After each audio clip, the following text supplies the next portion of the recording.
আজি যদি প্ৰফুল্ল মহন্ত জীয়েকে মুছলিমক নামাৰি পেলাই এজন অসমীয়া ল'ৰাক মাৰিলে হয় তেতিয়া কিছু কিছু মানুহ ওলাই আহিলে হয় বা প্ৰতিবাদ কৰিলে হয় কিয় এনেকৈ ল'ৰাটো মাৰিছে বুলি। কিন্তু তেওঁ মুছলিম হোৱাৰ কাৰণে কোনেও মাত মতা নাই, অকল অখিল গগৈয়ে মাত মাতিছে। আৰু অখিল গগৈয়ে মাত মতাৰ কাৰণে কি কয়, অখিল কি মুছলিম কত যে কি কথা, আৰু কেইজনমান মুছলিম যুৱকেহে এইটোত প্ৰতিবাদ কৰিছে, তাৰ বাদে কোনেও কিন্তু প্ৰতিবাদ কৰা নাই। কাৰণ মামাই সিহঁতক মুখ বন্ধ কৰি ৰাখিছে আৰু কোনো কাৰণতে এই প্ৰফুল্ল মহন্তৰ জীয়েকজনী কেতিয়াও গ্ৰেপ্তাৰ নহয়। আজি প্ৰফুল্ল মহন্তৰ সেই মতা কালুটোৱে যিজন যুৱকক মৰিয়াইছিলে চেণ্ডেলেৰে, সেইজন যদি মুছলিম নহৈ পেলাই অসমীয়া ল'ৰা এজন হ'ল হয় তেনেহ'লে সেই প্ৰফুল্ল মহন্তৰ জীয়েকক নিশ্চয় গ্ৰেপ্তাৰ কৰিলে হয়, নহয়নে বাৰু? কিন্তু সেইটো নাই কৰা কিয়?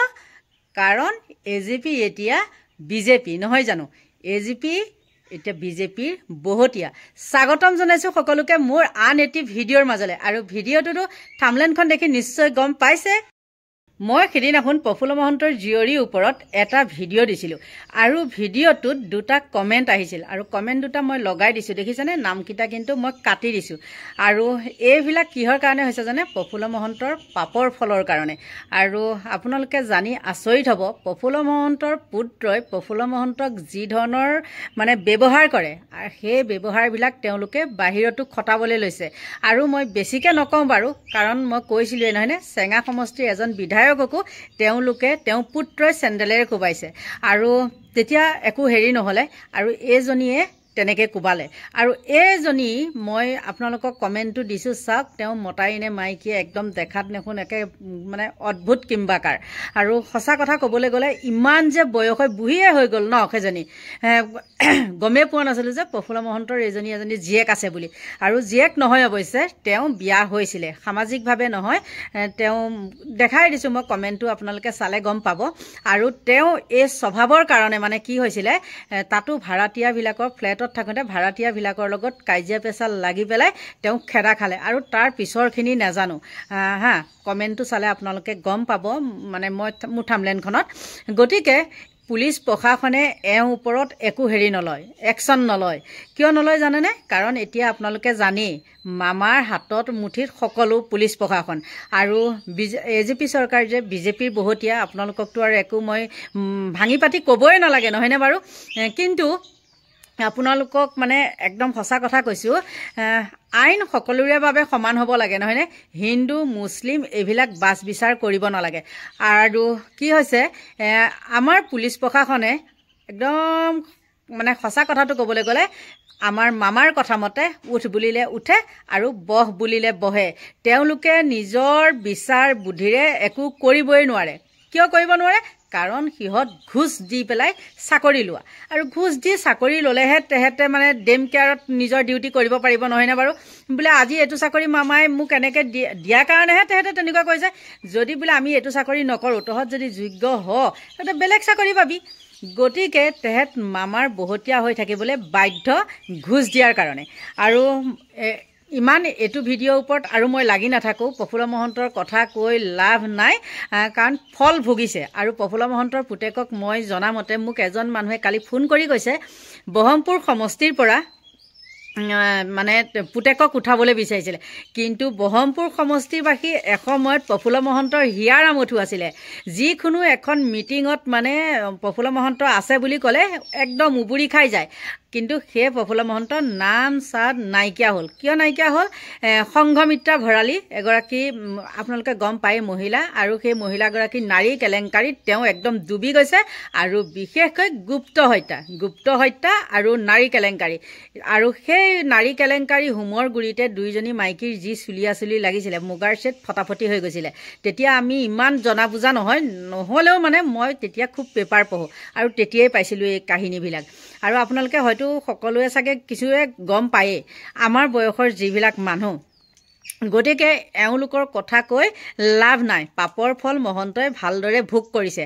আৰু আহোঁ এতিয়া মই আমাৰ পুলিচ প্ৰশাসনৰ কথালৈ। তেওঁলোককতো আৰু এইটো চাগে ক'লে এইবিলাক বাদ দে, হ'ব যা, এনেকৈ চাগে মামায়ে ক'লে আৰু সিহঁত এতিয়া চুপচাপ থাকিলে। কেতিয়াও সেইজনী গ্ৰেপ্তাৰ নহয়। এইটো ইমানতে সামৰিলোঁ। আৰু আজি এটা বাতৰি পালোঁ কি, এক গুলিত দুই চিকাৰ কৰি দিওঁ দেই। বাতৰি পালোঁ কি, আমাৰ ইয়াৰ পৰা এজনী ননী ৰাইডাৰ বাইক এখন চুৰ হৈছে, হয়নে? আৰু সেই চোৰৰ কেছটো যেতিয়া মানে দিছে, তেতিয়া এজন পুলিচ বিষয়াই, বশিষ্ঠ থানাৰ নেকি, সেই পুলিচ বিষয়া এজনে কি কৈছে জানেনে? মই কৈ দিছোঁ ৰ'ব দেই এই কমেণ্টটো। তেওঁ কৈছে যে মহানগৰীত চুৰি হোৱা বাইকখনৰ সন্দৰ্ভত আৰক্ষীৰ মন্তব্য, চুৰি হোৱা বাইকখন নাছিল ৰাইডাৰ ননীৰ। বাইক চুৰি হৈছিল মোহিত কুমাৰ নামৰ অন্য এজন যুৱকৰ। মঙলবাৰে নিশা 3:30 বজাত চুৰি হৈছিল বাইকখন। বুধবাৰে দুপৰীয়া 11 বজাত চুৰি হোৱা বুলি বশিষ্ঠ থানাত দাখিল কৰিছিল সেই এজাহাৰখন ননী ৰাইডাৰে। কিন্তু বাইকখন যাৰেই নহওক, সেইবিলাক আমাৰ প্ৰশ্ন নুঠে নহয় জানো? মুঠতে বাইকখন চুৰ হ'বলৈ পালে কেনেকৈ, আৰু সেই ছোৱালীজনীয়ে কেনেকৈ মিডিয়াৰ আগত ক'বলৈ পালে বা কেনেকৈ এজাহাৰখন দাখিল কৰিব পাৰিলে? বাইক যাৰ নহওক সেইবিলাক আমাৰ প্ৰশ্ন নুঠে। কিন্তু CC কেমেৰাত সকলো বন্দী, তাৰ পিছতো তেওঁ আকৌ এই পুলিচ বিষয়াজনে উলট পালট কথা। আৰু উলট পালটৰ আঁৰত কি ৰহস্য আছে? মই কোৱা কথাটো বাৰু মিছা নেকি? হা, মামাৰ কথা মতে যদি মামাই যদি এতিয়া মন কৰে, সঁচা কথা ক'বলৈ গ'লে মামাই যদি এতিয়া মন কৰে এই চুৰটো ধৰ, তেন্তে হ'লে তেহেঁতে ধৰিব। আৰু যেতিয়ালৈকে মামাৰ অৰ্ডাৰ নাপায় তেতিয়ালৈকে তেহেঁতে চুৰ ডকাইত একো ধৰিব নোৱাৰে। কাৰণ চুৰ ডকাইত ধৰিলে কি হয় জানেনে? তেওঁলোকৰ সান্দহ খোৱা বালি তল যায়। কাৰণ এইবিলাকে চোৰৰ লগত হাত থাকে আৰু এইবিলাক কমিশ্যন পায়, যিমান যি নকওক। আৰু এই কথাটো কোৱাৰ কাৰণে কিছুমানে হয়তো মোক একেবাৰে মানে পুলিচসকলৰ কথা কৈছে দেই, পুলিচ হওক মামা হওক, এইবিলাক যিবিলাক বহতীয়া তেওঁলোকে একদম এইবিলাক শ্বেয়াৰ কৰি কিবা কৰি পেলাই মোক ধৰাইও নিব পাৰে। ধৰালে ধৰিবি আৰু 3 মাহ জেল খাম, নহয়নে বাৰু? ধুনীয়াকৈ একদম এনেও কলিমলি মানুহ বগা চগা হৈ আহিম, যি হয় হ'ব। কিন্তু সঁচাটো সঁচা।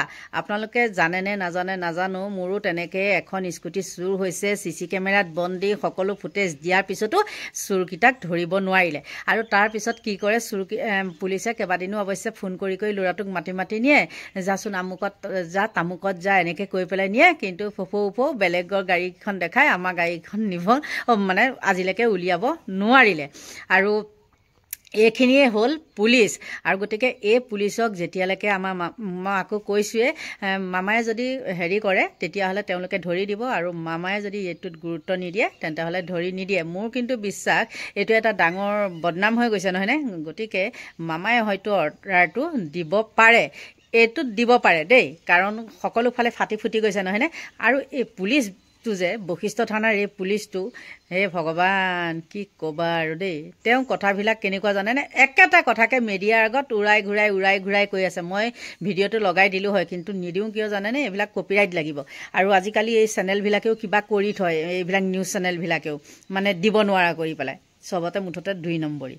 হা, কিন্তু তেহেঁতে হেৰিহে কৰিব লাগে ন, বোলে মোৰ এটা নিউজ তেওঁলোকে প্ৰচাৰ কৰিছে, ভাল হৈছে, বা মোৰ ভিউজ বাঢ়িব বা আমাৰ ছাবস্ক্ৰাইবাৰ বাঢ়িব, সেইবিলাক তেওঁলোকৰ ছিষ্টেম নাই। মুঠতে হিংসা কৰিয়া, কপিৰাইট, আৰু সেইবিলাকৰ পৰাও মামাই পইচা পাই থাকে। গতিকে তেনেকুৱা কৰি থৈ দিয়ে। আৰু এইবিলাক মানে কপিৰাইট লাগে বুলিয়ে মই মানে ভিডিঅ'টো মই ইয়াত লগাই দিয়া নাই। গতিকে কৈছোঁ, মামাই ইমানখিনিও দুৰ্নীতি কৰিব নালাগিছিলে। আৰু মুছলমান হ'ল বুলিয়ে যে সেই ল'ৰাজনক তেনেকৈ আলাই আথানি কৰিব, সেইটো কেতিয়াও নহয়। আজি যদি অসমীয়া যুৱক এজন হ'ল হয়, মামাই একদম উঠি পৰি লাগিলে হয়। ভাইটিজনে কমেণ্টটো কৰাৰ কাৰণে মই ভিডিঅ'টো বনালোঁ। আৰু এইবিলাক ভিডিঅ' বনাবলৈ মোৰ মনো নাছিলে, কিন্তু তেনেকৈ কমেণ্ট কৰিলে ভিডিঅ'টো মই নবনোৱাকৈ নাথাকোঁ। প্ৰকৃত সত্যটো ওলাব লাগিব, নহয়নে? আৰু সদৌ শেষত কৈছোঁ, আজি যদি সেই ল'ৰাটো মুছলমান নহৈ পেলাই অসমীয়া ল'ৰা হ'ল হয়, লগে লগে একশ্যন হ'ল হয়।